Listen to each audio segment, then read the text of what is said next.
القلوب إلى الحبيب تميل ومعي بذلك شاهد ودليل. أما الدليل إذا ذكرت محمدا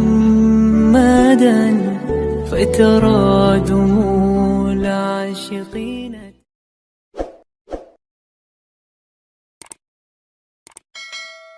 Di kitab Ikhya, saya menyaksikan sendiri guru saya Kiai Haji Maimun Zubair, bapak saya mulai cerita orang-orang soleh dulu. Itu bertetangga dengan siapapun nggak masalah. Karena ada orang yang sedang fasik, sedang preman, sedang itu dibahasakan sedang itu nggak ada jaminan kalau berakhir dengan seperti itu. Jadi bagian dari kearifan kiai-kiai berbangsa dan bernegara karena tidak pernah menstigmasi bahwa orang lain itu lebih buruk ketimbang kita.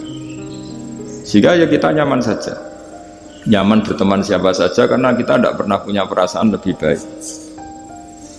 Nah di sini kenapa para kiai itu fleksibel berteman berbagai kelompok karena tidak pernah merasa lebih baik. Atau dalam bahasa terkenalnya disebut tawadhu. Jadi ketika orang merasa lebih baik, maka akan ada keangkuhan. Keangkuhan ini melahirkan sentimen. Sentimen ini lama-lama menjadikan sosial yang nggak sehat, bisa chaos. Nah dari pelajaran itu, akhirnya kita cara bernegara, kita cara bersosialisasi itu ya nyaman-nyaman saja.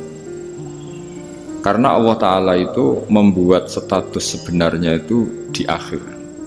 Disebut husnul khotimah atau su'ul khotimah. Jadi banyak dicerita orang-orang dulu, orang yang nyantri dari awal niat nyantri, nggak jadi wali. Sunan Kalijogo yang pertama kenal Sunan Bonang karena ingin garong, karena ingin begal.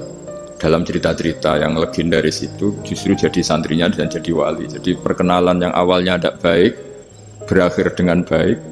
Kadang-kadang perkenalan yang baik berakhir dengan kroni, dengan macam-macam yang tidak baik. Nah, dari sekian peristiwa itu akhirnya para ulama menyimpulkan bahwa hanya biyadihi al-amru, hanya Allah yang bisa mengendalikan semua urusan. Sampai-sampai Nabi misalnya kurang berkenan sama namanya Wahsy, karena Wahsy itu pembunuh Sayyid Hamzah, paman yang paling dicintai Rasulullah. Itu mangkelnya Nabi sebagai manusia itu yang mangkel betul. Tapi sama Allah justru Wahsy ini dikasih hidayah. Kemudian menjadi Islam dan Islamnya baik sekali. Dan dulu ada sahabat namanya Sa'labah, itu pecinta masjid, sering ibadah. Tapi karena mungkin saking overnya atau gimana, dia trauma jadi orang soleh, malah jadi orang nggak benar. Cerita-cerita seperti ini tuh memang nggak bisa digeneralisir, nggak bisa digeneralisir untuk curiga sama orang-orang soleh. Tapi saya pastikan cerita seperti ini tuh melahirkan kearifan bahwa manusia itu akan selalu dalam tanda petik ketakutan, dalam kekhawatiran bahwa mereka tidak bisa mengakhiri hidupnya dengan baik.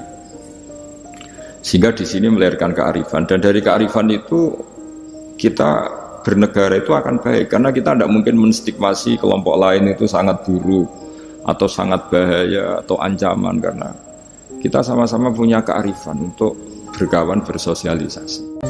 Saya kira demikian, karena memang suasananya masih pandemi, tapi ya tetap terima kasih meskipun lewat virtual, tapi saya mohon sekali komitmen ikhlas ini dan tawadhu ini. Karena bernegara itu, kalau negara mungkin jaganya kan lewat tentara, lewat polisi, lewat institusi, lewat aturan-aturan itu semua orang supaya merasa tertib.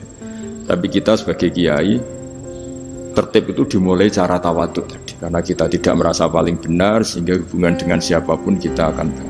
Tapi kalau sudah orang merasa benar sendiri, bahkan saya dengan anak saya itu ya sering takut. Ya karena jangan-jangan benar anak saya. Saya berkali-kali cerita di mana-mana, bapak saya itu kalau ada santri sedang guyon mau manggil itu gak jadi. Padahal beliau ingin memerintahkan untuk urusan apa? Alasannya bahagia itu mahal, sehingga kalau saya jadi manggil ganggu bahagianya santri ini. Saking tawaduknya bapak saya. Bahagia itu mahal. Jadi kalau saya manggil pas dia bahagia mengganggu. Padahal bapak itu kiainya. Jadi orang dulu kearifannya tawadhu itu sampai dengan santrinya, dengan anaknya. Itu tawadhu. Dan ini yang menjadikan kita semua baik-baik saja ya, karena tawadhu. Makanya orang kuno dulu itu kalau nasihati anaknya mau merantau itu mesti yang nggak lupa itu jolali sholat sampai wong sing apik, sing tawaduk, sing ngalah. Ya, saya mohon kearifan ini dijaga karena kita bernegara ini sampai merdeka ya barokahnya kearifan leluhur. Kita sudah menikmati kemerdekaan sedemikian rupa, itu kenapa bangsa ini bisa lolos dari penjajahan?